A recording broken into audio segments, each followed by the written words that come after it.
Diante de Davi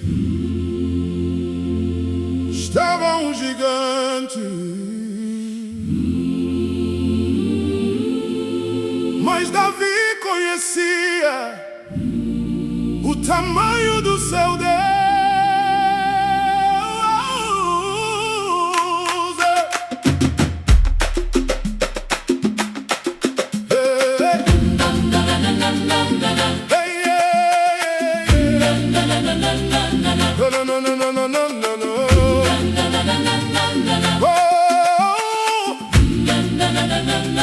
Golias tinha uma espada, Davi tinha apenas uma pedra.